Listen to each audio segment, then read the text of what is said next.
খালেদ মোহাম্মদ আলী বলেন, শরীফ নুরুল আম্বিয়া থেকে শুরু করে রব ভাই, তারা সবসময় আমাদেরকে বলতো মন্টু এবং তার ভূমিকা এবং তার পরিবারের যে সাহসিকতা সমস্ত রাজনৈতিক নেতাদেরকে নানানভাবে আশ্রয় দেওয়া এবং হুলিয়া মাথায় নিয়ে তাদেরকে নিয়ে বিভিন্ন জায়গায় পাঠিয়ে দেওয়া এবং প্রয়োজনে বিশ্ববিদ্যালয়ে 5 পুত্রের যে অত্যাচার 69-এর আগে সেই 5 পুত্রকে মোকাবেলা করা খসরু মন্টু সেলিম ইতিহাসের শুধু অংশ না, আমি বলবো একটা গুরুত্বপূর্ণ অধ্যায়। তখন আমরা ইউনিভার্সিটির ছাত্র, আমরা তো কাছে থেকে এগুলো লক্ষ্য করেছি। সেই সময়কার ঐতিহাসিক গণঅভ্যুত্থানে যারা নেতৃত্ব দিয়েছেন তারা অনেকেই আমাদের কাছে বলেছেন যে মন্ত্র না হলে আমরা ঢাকা শহরে রাজনীতি করতে পারতাম না, মন্ত্র না হলে এখানে ছাত্রলীগ দাঁড়াতে পারত না, মন্ত্র না হলে এখানে যুবলীগ দাঁড়াতে পারত না। সেই ইতিহাস আমরা জানি এবং তারা জানেন অনেকে প্রয়াত হয়েছেন। রব ভাই তো হাওয়া করে কেটে দিয়েছে। উনি সিঙ্গাপুরে চিকিৎসাধীন আছেন। আসম আব্দুর রবের কথা বলুন, উনি বলেছেন যে শেষ মন্টুও আমার আগে চলে গেল।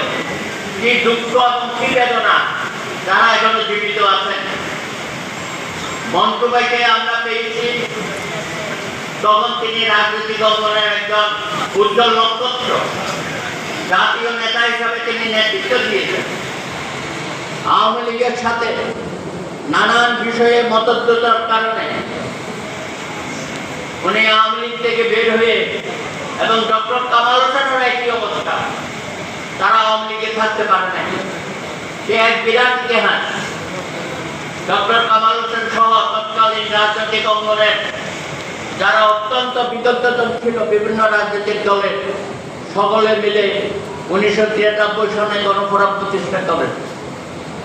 প্রথম দিন থেকে one of the founder Mostafa Mohsin Montu, তিনি যে মুক্তিযুদ্ধে অনবদ্য ভূমিকা রেখেছেন তা না, উনি না থাকলে ঢাকা শহরের তৎকালীন জাতীয় নেতারা ভারতে আশ্রয় নিতে পারত না। ঢাকা শহর থেকে উনি অনেক রিস্ক নিয়ে তাদেরকে কেরানীগঞ্জ নিয়ে গেছে। সেখান থেকে কেরানীগঞ্জের যারা অধিবাসী এখানে আছেন অনেকেই আজকে কেরানীগঞ্জ থেকে আসছেন, তারা জানেন আপনাদের বাপ চাচারা কিভাবে মন্টু ভাইয়ের পাশে দাঁড়িয়েছিল। আপনাদের মায়েরা সমস্ত ঢাকা শহর থেকে মিছিলের মতো লোক চলে যাচ্ছে। প্রথমেই তাদের স্টপেজ ছিল কেরানীগঞ্জ।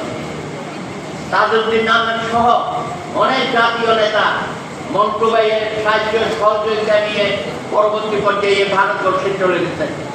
এইসব কাহিনী পড়তে পড়তে এবং পরবর্তী পর্যায়ে মন্টু ভাই যখন এখানে থাকা যাচ্ছিল না, তখন তিনি বর্ডার ক্রস করে ট্রেনিং নিয়ে মুক্তিযুদ্ধ হয়েছেন, অস্ত্র হাতে যুদ্ধ করেছেন। সেই অসীম সাহসিকতার সাথে বাংলাদেশে স্বাধীনতার জন্য তিনি লড়াই সংগ্রাম করেছেন। আজকে অনেক বক্তা তাদের স্মৃতিচারণ আছে। আমি আমার ক্ষুদ্র রাজনৈতিক জীবনে তার যে ভালোবাসা পেয়েছি, তার যে রাজনৈতিক আচরণ পেয়েছি, তিনি যে আমাদের একজন অভিভাবক, জাতীয় অভিভাবক, সমস্ত রাজনৈতিক নেতৃত্ব আজকে দেখেন যারা আছে অধিকাংশই মন্টু ভাইয়ের খুবই ঘনিষ্ঠ। আওয়ামী লীগের যারা ছিলেন